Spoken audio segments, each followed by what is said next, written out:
background of one of these. Pamela Yuligan, and we are with, what's her name? Cressida Maudsley Thomas. Cressida? Mm-hmm. Okay, from the UK, and she's 15, and she's all committed to this Children's Climate Forum, and she's going to talk a little bit, why did you even get involved with Children's Climate Forum to begin with? I mean, shouldn't you maybe, like a lot of kids are thinking about other things, perhaps? I'm involved with the Children's Climate Forum primarily because I did a lot of work with Amnesty International looking at human rights, and I soon moved on and saw how climate change really does affect children's rights, and it violates them. It violates their rights to education, to protection, and so this is something really, really important to me because, you know, these are people my own age who are being affected, and I think, you know, it can be actually quite fun to go out there and to spread the message. You know, every Christmas I always hold a charity party at my school. You know, I try and make fundraising and raising awareness something which is fun, sexy, and modern, and something that other people are going to want to be involved in. I've done some designed some T-shirts with friends saying "Don't Bake the Planet" with cupcakes on. You know, the whole point is to say climate change isn't just for die-hard hippies. This is actually something fun, modern, and it's happening now, and we need to be on board with it.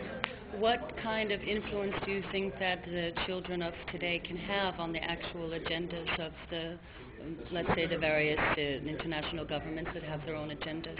I'm confident that we can have a really large impact upon the government's agendas because ultimately I think we will have an effect because I think they will see how their decisions will affect us. You know, I in my own country ran a petition to get Gordon Brown to come here, and he is now here. You know, you should not underestimate the power of many individuals who are united as one, and that's what we are. And I don't think, from looking at our presentation, I don't think our intellect or our motivation could be doubted. What is one block that you see? It seems like everybody's very positive, and you have a plan and lots of sustainable projects. But what do you foresee as possible blocks to your getting a really good deal at Copenhagen? I think it would be.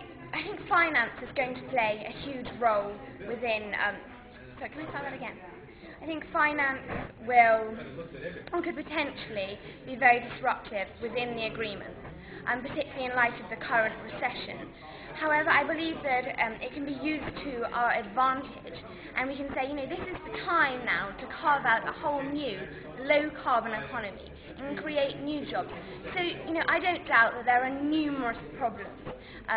But I believe that I think we've got to overcome them, and I think if we can try and turn negatives into positives, we can only come out so much stronger. Do you think that this Children's Climate Forum and the actual children of the future may actually have more of an influence than just perhaps other politicians and political figures and government officials? I don't think we're going to have more of an influence, but I think we're going to have an equally important influence. I think it's incredible what we have managed to achieve and what we will go on to achieve. What have you achieved so far? Sorry, I just haven't seen it.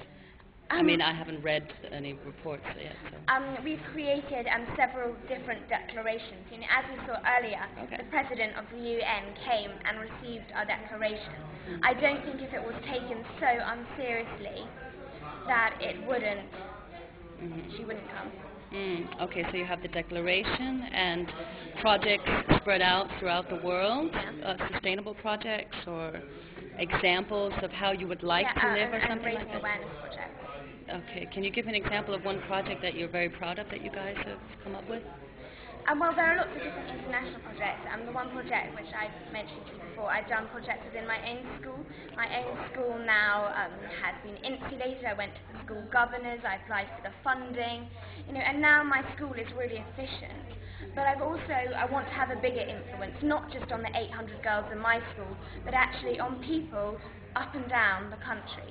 That's why I've launched the Don't Bake the Planet campaign with my friends, which is fun, and something that everyone can be a part of, not just girls at my school. Is there a website for that? Not yet. Okay. It's still in early construction and we haven't got the financial backing yet to go all the way, but I'm confident that we